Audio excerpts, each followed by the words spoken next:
How inflation works. Have you ever heard someone say that things used to be cheaper years ago?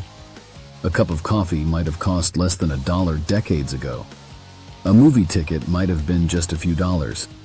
Today, those same items often cost significantly more.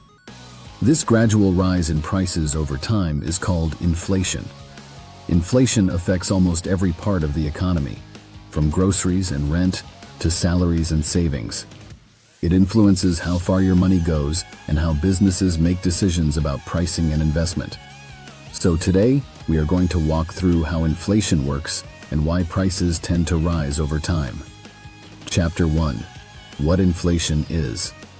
Inflation refers to the general increase in prices across an economy over time. When inflation occurs, the purchasing power of money decreases. Purchasing power simply means how much goods and services a certain amount of money can buy. If prices rise while income stays the same amount of money buys fewer things. Inflation is usually measured as a percentage change in prices over a year. For example, if inflation is 3%, the average price level has increased by roughly 3% compared to the previous year. Chapter 2. How inflation is measured. Economists track inflation using price indexes. One common example is the Consumer Price Index. This index measures the average price of a basket of everyday goods and services. The basket may include items such as food, housing, transportation, and medical care.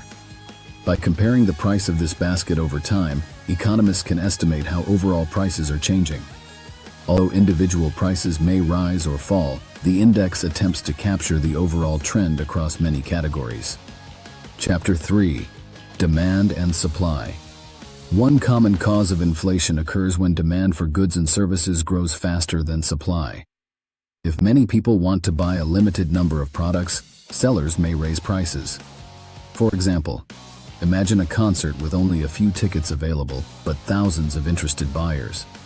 As demand increases, the price of those tickets may rise. In a larger economy, the same principle applies when overall spending increases faster than production. This situation is often called demand-driven inflation. Chapter 4. Rising production costs. Inflation can also occur when the cost of producing goods increases. If businesses must pay more for materials, energy, or labor, they may raise prices to cover those higher costs. For example, if fuel prices rise, transportation costs may increase. That increase can affect the price of many goods that require shipping. This type of inflation is often called cost-driven inflation because it originates from higher production expenses.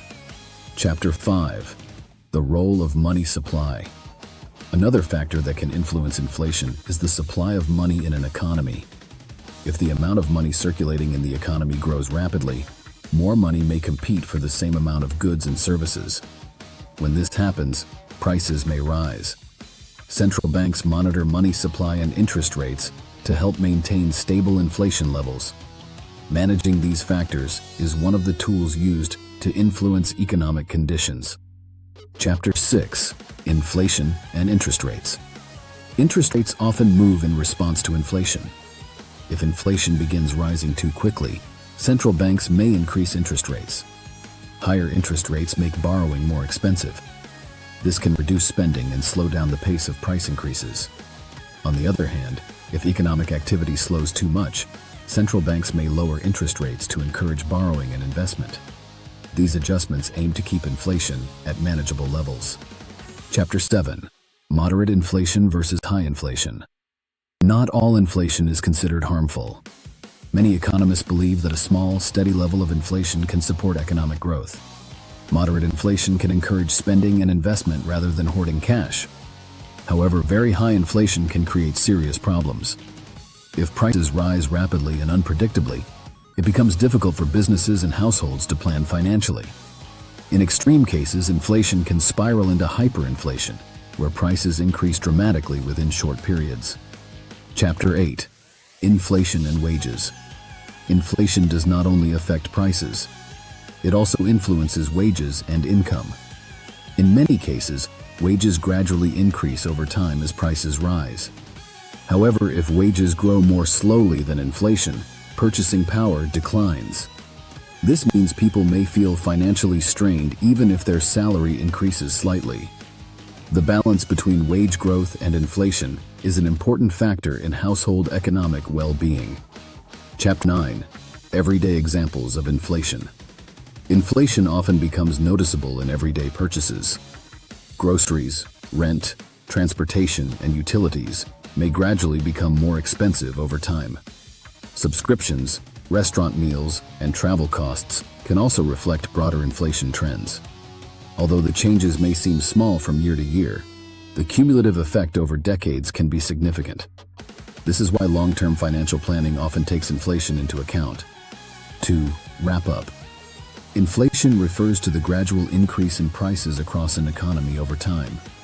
It reduces the purchasing power of money, meaning the same amount of money buys fewer goods and services. Inflation can result from increased demand, rising production costs, or changes in money supply.